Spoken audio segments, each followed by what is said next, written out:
안녕하십니까, 김성구입니다. 오늘은 무엇이 불교인가, 그리고 무엇이 불교가 아닌가라는 시리즈 강의 제6부 가운데 15번째 강의를 하려고 합니다. 제6부는 대한불교진흥원의 재정적 지원으로 작성되었습니다. 지원에 감사드리면서 15번째 강의를 시작하겠습니다.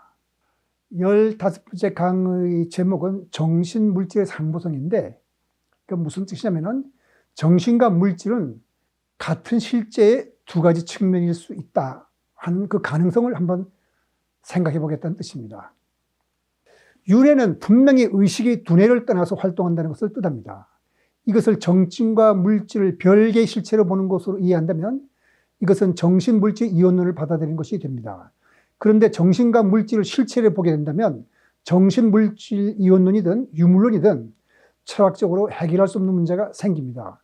그래서 중국어방으로 유명한 버클리 대학 철학가의 존 썰 교수는 실체론에 포함된 모순을 지적하면서 서양 철학의 전통적 용어와 개념의 이의를 제기하지 않을 수 없다고 말하고 있습니다. 존 썰 교수가 쓴 마인드란 책 119페이지부터 142페이지에 이런 내용이 요약되어 있습니다. 정신물질 이원론도 아니고 유물론도 아니라면 정신과 물질을 포함한 이생사물을 어떻게 설명할 수 있을까? 여기에는 두 가지 접근법이 있습니다. 하나는 불교 연기법입니다. 그리고 다른 하나는 양자 현상을 살펴보는 것입니다. 연기법은 독립적인 실체를 인정하지 않습니다. 대승불교에서는 정신과 물질도 상호 의존적이라고 봅니다. 그래서 대승불교의 최고의 논소로 꼽히는 대승기신론과 중국 불교 철학적 기반을 마련한 중국 수나라의 천태대사는 색심불의를 말했습니다. 그러니까 물질과 마음이 둘이 아니라는 뜻이죠. 색심불의란 정신과 물질은 나눌 수 없는 하나인데 우리의 분별심이 하나를 둘로 나눠 다르게 본다는 그런 뜻입니다. 그런데 물리학자들도 비슷한 말을 하고 있습니다. 물리학자 하이젠베르크는 이런 말을 했습니다. 이 세계를 주체와 객체, 내부 세계와 외부 세계, 육체의 영혼이라는 것으로 나누는 것은 더 이상 적절치 않다. 그리고 또 세상과 나를 칼로 자르듯이 분리하는 것은 불가능하다. 그다음 보 하이젠버그 수레딩과 등과 함께 양자역학을 찬양시한 사람 중에 하나인 볼프강 파울리도 비슷한 말을 했습니다. 이 사람은 그 칼융과 함께 연구도 하고 책을 썼는데 무엇보다도 정신적인 것과 물리적인 것이 같은 실제의 상보적인 측면을 볼 수 있다면 가장 만족스러울 것이다. 이런 말을 했습니다. 하이젠베르크가 한 말은 사물을 주체와 객체, 정신과 물질 등 이분법적으로 나누는 것이 더 이상 적절치 않다는 것으로 이것은 파동 입자 유준성처럼 정신과 물질도 정신 물질의 이중성으로 보는 것이 타당할 것이라는 그런 뜻이 되겠습니다. 그런데 파울리가 정신과 물질을 같은 실제의 상보적 측면이라고 했는데 이건 무슨 뜻일까? 라고 생각해 보겠습니다. 사실 파울리가 한 말은 하이젠베르크가 한 말과 같은 뜻입니다. 그러니까 하이젠베르크와 파울리가 한 말을 이해하기 위해서 보아의 상보성 원리에 대해서 살펴보도록 하겠습니다. 먼저 우리가 가진 개념과 용어의 한계에 대해서 살펴보도록 하지요. 보어는 먼저 우리가 사용하는 개념과 용어의 한계성에 주목하였습니다. 사람은 일상적 경험 세계를 바라보고 이 경험적 세계를 기술하는 데 적합한 개념과 용어를 갖고 있습니다. 질량, 에너지, 위치, 운동량 등이 거시적 세계를 기술하는 데 적합한 용어들입니다. 파동이나 입자라는 개념도 마찬가지입니다. 입자와 파동은 둘 다 일상적 경험 세계에서 일어나는 물리 현상을 설명하기 위해서 만든 개념과 용어입니다. 그런데 물리량의 크기가 현저하게 달라지면 물리 현상이 일상 경험 세계에서는 전혀 다르게 나타납니다. 특히 여러 번 설명한 바와 같이 원자 이하의 미시 세계에서 일어나는 일들은 사람의 사유 방식과 사물 인식 방법으로는 이해할 수가 없는 일이 많습니다. 인간의 사유 방식은 이분법적입니다. 사물을 이것과 이것 아닌 것으로 나누어서 보고 이것이 옳으면 이것 아닌 것의 잘못이라고 보는 것입니다. 그리고 그것은 또 논리의 법칙이기도 합니다. 보아는 그 이유를 우리가 미세계를 기술하는 데 적합한 용어와 개념을 갖고 있지 않기 때문이라고 봤는데 보아의 말은 사실입니다. 인간의 일상적 경험 세계에서는 중첩 상태와 같은 현상을 볼 수가 없습니다. 무아와 윤회도 인간의 일상적 경험을 넘어선 현상이기 때문에 그걸 설명하기 위한 적합한 용어와 개념이 없기 때문에 사실 사람들이 의심하고 잘 믿지 않으라고 그러는 것이죠. 따라서 인간이 일상 경험 세계를 기술하는 데 사용하는 용어와 개념은 더 이상 미시세계의 현상을 이해하고 기술하는 데 적합하지 않습니다. 그럼에도 불구하고 사람은 일상적 경험 세계에서 사용하는 용어와 개념으로 미시세계를 인식하고 기술할 수밖에 없기 때문에 미시세계에 대한 사람의 인식에는 어떤 한계가 따를 수밖에 없고, 이 인식의 한계로 인해서 미시세계 현상이 사람에게 이상하게 보인다는 것이 보아의 생각입니다. 그리고 그 생각을 하나의 원리로 정립한 것이 상보성 원리입니다. 보아의 생각은 불교 선직들의 견해와 비슷합니다. 여기서 자세하게 설명할 수 없지만 유식불교 역시 인간의 제6식의 분별작용에 의해서 언어가 생겨나고 이 언어에 의해 사물의 실상이 왜곡된다고 봅니다. 상보성 원리는 보통 이렇게 표현됩니다. 미시세계의 자연상은 반드시 서로 상보적인 두 조의 물리량을 기술되며 서로 짝이 되는 한 쌍의 상보적인 양은 동시에 정밀하게 측정할 수 없다. 그냥 들어서는 무슨 말인지 잘 모르겠죠? 그래서 제가 설명을 드리겠습니다. 상보적인 물리량이라는 것은 동시에 정밀하게 측정할 수 없는 한 쌍의 기본적인 물리량을 말합니다. 그러니까 서로 상보적인 물리량은 논리적으로 양립할 수 없는 또는 개념적으로 대립되는 성질을 갖게 됩니다. 예를 들자면 위치와 속도가 서로 상보적인 물리량의 대표라고 할 수 있습니다. 이 둘이 논리적으로 양립할 수 없는 성질을 갖는다고 하는 것은 위치는 정적인 게 아니라 어떤 위치에 따른 것이잖아요. 거기 있다고 그러는 거에 대해서 속도는 뭡니까? 거기서 벗어나는 거죠. 속도는 고정된 위치에서 벗어나는 경향을 나타내기 때문에 하나는 어느 장소에 고정되어 있다고 보는 거고, 다른 하나는 거기서 벗어나는 경향이기 때문에 속도와 위치는 서로 상보적인 양이라고 부르는 겁니다. 그리고 불확정성 원리에서 볼 수 있듯이 위치와 속도 이 둘은 동시에 정밀하게 측정할 수 없습니다.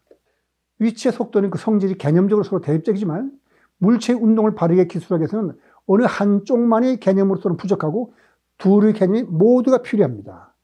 그러니까 위치와 속도의 짝은 상보적인 물리량의 대표적이지만 물리의 운동 상태를 기술하는 기본적인 물리량은 모두 상보적인 짝을 갖습니다. 그래서 우리가 그 물리를 기술할 때는 위치와 속도만 가지고 하는 것이 아니라 우리가 필요한 물리량은 많이 있거든요. 그런 것들을 그냥 차례대로 이름 붙여서 X1, X2, XN이라고 하죠. N개의 기본적인 물리량이 있다고 하죠. 그러면 이 N개의 기본적인 물리량에는 반드시 짝이 되는 상보적인 물리량이 대응하는데 그것을 P1, P2, Pn이라고 부르죠. 짝이 되는 거죠.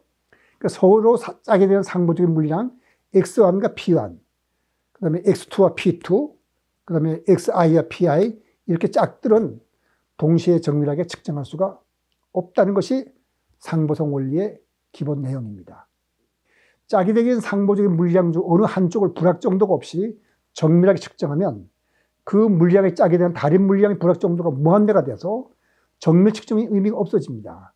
따라서 자연의 물리계는 상보적인 양 둘 중 어느 하나를 배제하지 않고 둘을 불확정성 또는 상보성 원리가 허용하는 한계 내에서 가능한 개를 완전히 기술할 수밖에 없습니다. 여기서 불확정성 원리와 상보성 원리는 내용적으로 비슷하기 때문에 둘을 짝을 묶어서 제가 불확정성 원리 / 상보성 원리라고 표현했습니다. 이것은 뭘 말하냐면 물질 세계는 반드시 상보적인 두 가지 물리량 XY와 PI들의 적절한 조화에 의해서만 기술할 수 있다는 것을 뜻하는 겁니다. 어느 하나 갖고는 안 된다는 뜻이죠. 그러면 우리가 이제 생각하기를 상보성 원리는 불확정성 원리와 같은 내용인데 단지 상보성 원리는 불확정성 원리에다가 철학적 의미를 더 부여하고 불확정 원리가 속도와 위치에 대해서 말한 것이라면 기본적인 물리량 전체에 성립하도록 만든 것이기 때문에 사실 둘은 성격이 같습니다. 그리고 이것은 양자익학의 가장 기본적인 원리에 해당합니다. 그렇다면 이 상보성 원리를 물질계를 넘어서까지 한번 적용하는 것이 어떨까 하는 생각을 우리가 할 수 있게 되겠습니다. 양자장론에서는 물질계 상태를 기술하는 파동함수를 장이라 부르고 장을 물리계를 기술하는 기본적인 물리량으로 사용합니다. 상태를 기본적인 물리량으로 사용한다면 상태를 나타내는 물리량에 대응하는 상보적인 물리량이라는 것이 있을 텐데 그것은 상태에서 벗어나라는 경향을 나타내기입니다. 그렇다면 상보성 원리를 이렇게 표현할 수 있겠네요. 미시세계의 자연현상은 이 현상을 나타내는 기본적인 상태와 이 상태에서 벗어나는 경향으로 기술되며 상태와 상태에서 벗어나는 경향을 동시에 정밀하게 측정할 수는 없다.